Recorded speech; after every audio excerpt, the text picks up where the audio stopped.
воздухопловниот винг при армијата на Република Македонија на 10 јуни го одбележува својот ден. По тој повод моите гости и соговорници утрово поручник Иван Мајсторски. Точно, и поручник Филип Лазов. Убаво ми го кажавте презимето, јас не го коригирав тука. Добро утро и добро ни дојдовте. Добро утро, добро ве најдовме. Благодариме за поканата. Дали имате страф и трема како ние кога влегуваме во авион, вие од пред камерино ми кажавте сега за сега е добро. Така е. Кога е конституирана, создадена единицата, ајде така да го почнеме разговорот, да ги воведеме малку гледачите во вашата работа? Така. Па вака, единицата, односно денеска воздухопловниот винг е создадена на 10 април 1992 година со одлука на тогашниот председател и прв председател на Република Македонија господин Лигоров. И тогаш е создадено команда на војното воздухопловство и противвоздушната одбрана заедно со авиацијскиот сквадрон и сквадрон за борбен и транспортни хеликоптери. Значи 10 јуни, кога е создадена, кога е формирана, тогаш се прославува и денот. Денот 10 јуни е ден на првиот лет на воздухоплов УТВА, кој што е реализиран прв лет во тогашната воздухопловна бригада, односно команда на ВВ и ПВО, и е реализиран на школски авион УТВА со целосно македонска посада. 32 годинава славите, ако добро пресметав, ако сме 92 година. Ајде малку околу мисијата на самата единица. Кога прочитав која е вашата мисија и во што сте се вклучени, навистина има доста да кажеме, па нека биде тоа следното прашање. Во ред, јас ќе почнам во врска со мисијата, ќе спомнеме и дел од задачите на воздухопловниот винг. Значи, мисијата пред се е да обезбедиме воздухопловна поддршка на армијата на Република Македонија, како и транспорт на истите, воздухопловно наблюдување и противвоздушна одбрана. Тоа е мисијата на воздухопловниот винг. Покрај мисијата имаме круцијалните задачи кои што ги извршуваме се, значи, и пребарување и спасување, значи во улога на поддршка на цивилните структури и на населението на Република Македонија, одржување на обука и тренажа за нивото на борбенаоспособеност на хеликоптерскиот сквадрон и покрај сите тие учествуваме во гасење на пожари, евакуација и така натаму. Дали може да споменеме за позначајните учества кои што сте ги имале годиниве наназад во помош и асистенција? Така. Во однос на помош и асистенција, како што споменав претходно, значи учествуваме во помош на сите цивилни структури и на населението на Република Македонија. Позначајни е во 2021 година пожарите кога беа во Источна Македонија, односно во реонот, во Беровскиот реон. Таму учествувавме со 3 хеликоптери, скоро 20 денови, направивме повеќе од 140 часови налети и сврливме повеќе од 900 тони вода. Бројките може не кажуваат ништо, може се само бројки, но самата посветеност на персоналот кој што учествуваше таму, самата опасност од пламените јазици при гасењето на пожарите кажува многу за целокупниот персонал кој што беше инволвиран во гасењето на пожарите таму. Тоа е само една од низата на активности кои што сме учествувале, инаку можеме слободно да напоменеме дека еве зимно време кога имаме наноси на снег и така натаму, имаме многу планински села кои што се одвоени од цивилизацијата, така да учествуваме при евакуација, достава на храна и така натаму. Така, елементарни непогоди, помош, безбедност на македонското небо, исто така главен приоритет. Момци, како се станува пилот? Поминувате сигурно години и години обука, нели, кога веќе ќе се заврши тоа, можеби од сегашна ваша перспектива изгледа како секојдневна работа и рутина, меѓутоа ако зборуваме за професија, ова е дефинитивно една од потешките кога зборуваме за одговорност. Така е. Станувањето на пилот, ќе го објаснам процесот во неколку чекори. Значи, пред се поминува ни селекција на земја. Селекција на земја се подразбира многу подготовка, спремање и учење на основите за управување со еден авион. По селекција на земја продолжуваме селекција во воздух. Селекцијата во воздух се изведува на школски авион Злин 242, тоа е тренажен авион.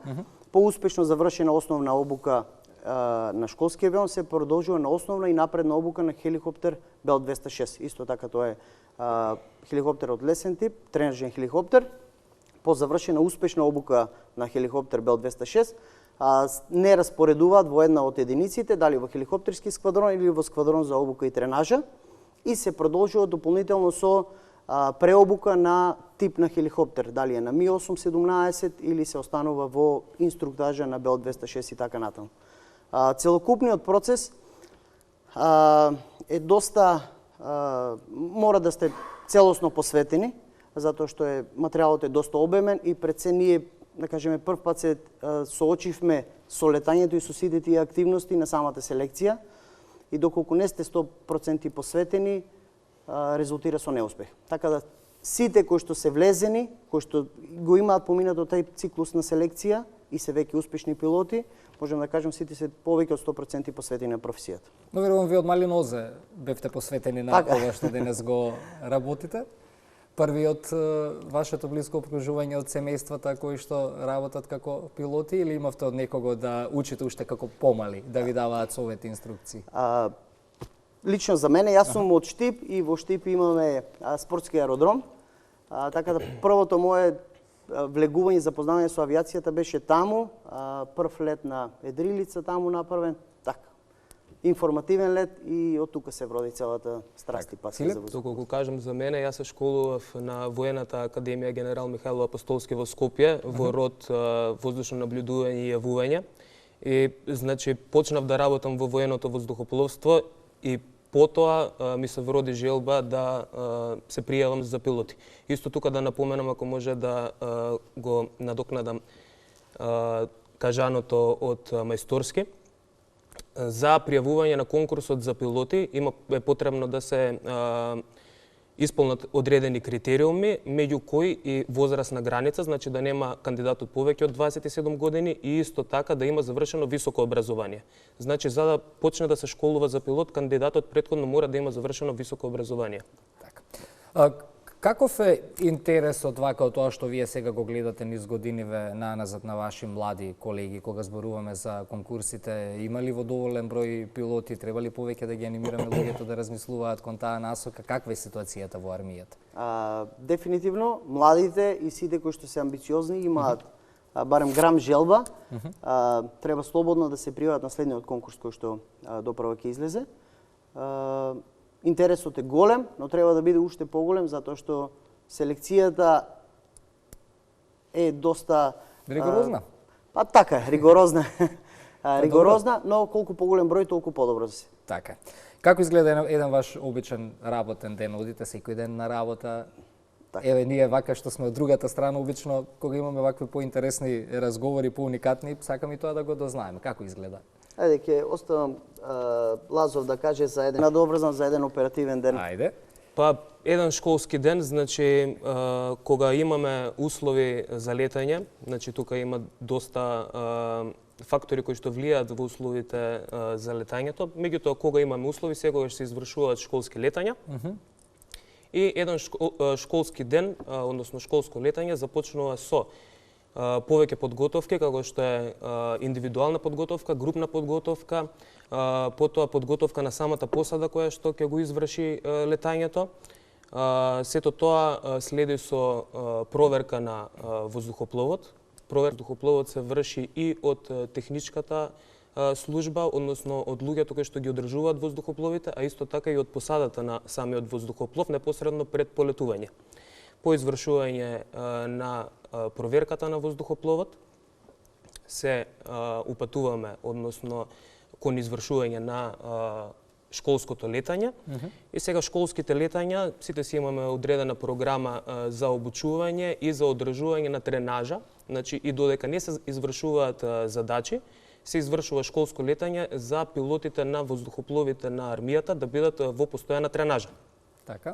По извршување на летот се враќаме на земја, преглед повторно на воздухопловот после летањето и потоа следат повеќе анализи на летањето. Го анализираме целото летање од самото стартување на воздухопловот до слетувањето. ги наоѓаме грешките кои што сме ги направиле, ги наоѓаме позитивните работи кои што сме ги направиле и од тоа гледаме во следниот лет да бидеме се подобри и подобри за постојано да има некој континуитет на зголемување на квалитетот на пилотите. Така. Мајсторски? Така, во однос на оперативното летање, јас како пилот на хеликоптер Ми-817 можам да се надоврзам само. По добивање на задачата, односно наредбата за извршување на одредена задача, посадата во салата за планирање седнува и детално ја разгледува задачата, сите препреки кои што можат да дојдат при извршување на задачата. По-детално разработена тематика и пристап кон самиот лет, ја разгледуваме картата каде точно се наоѓа локацијата каде што треба да отидеме, дали ќе пренесуваме нешто и така натаму. И се упатуваме кон хеликоптер. На хеликоптерот правиме проверка на сите системи за да се осигуруваме дека ќе имаме безбеден лет и дека сите системи се во најдобра функција и продолжуваме кон извршување на задачата. При самото извршување на задачата, еден од пилотите навигира, а другиот пилот управува со хеликоптерот, така да тој што навигира исто така цело време е свесен за целокупното обкружување и нормално на пилотот кој што управува со воздухопловот го насочува кон безбедно извршување на самата задача. Сигурно имало и предизвици на небо, тогаш треба не 100%, 200% концентрација. Затоа велам, доста одговорна работа е. Ви благодарам за гостувањето, за тоа што ни дозволивте и малку да чепнеме во тоа како изгледа еден ваш работен ден, низ кои се предизвици поминувате во вашите секојдневни обуки и учења. Ќе го честитам 10 јуни, денот на воздухопловниот винг при АРМ и ви благодарам за гостувањето во Македонија наутро, што ова го споделивме со нашите гледачи. Така е. Благодариме. Поканата. Ке има нешто на 10 јуни, не прашав, со некој настан ќе се одбележи?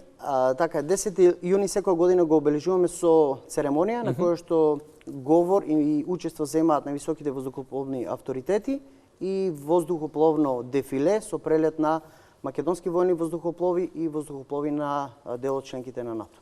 Ви благодарам уште еднаш за гостувањето во Македонија наутро. Беа тоа поручник Иван Мајсторски, поручник дел од членките на НАТО. Ви благодарам уште еднаш за гостувањето во Македонија наутро. Беа тоа поручник Иван Мајсторски, поручник Филип Ласов.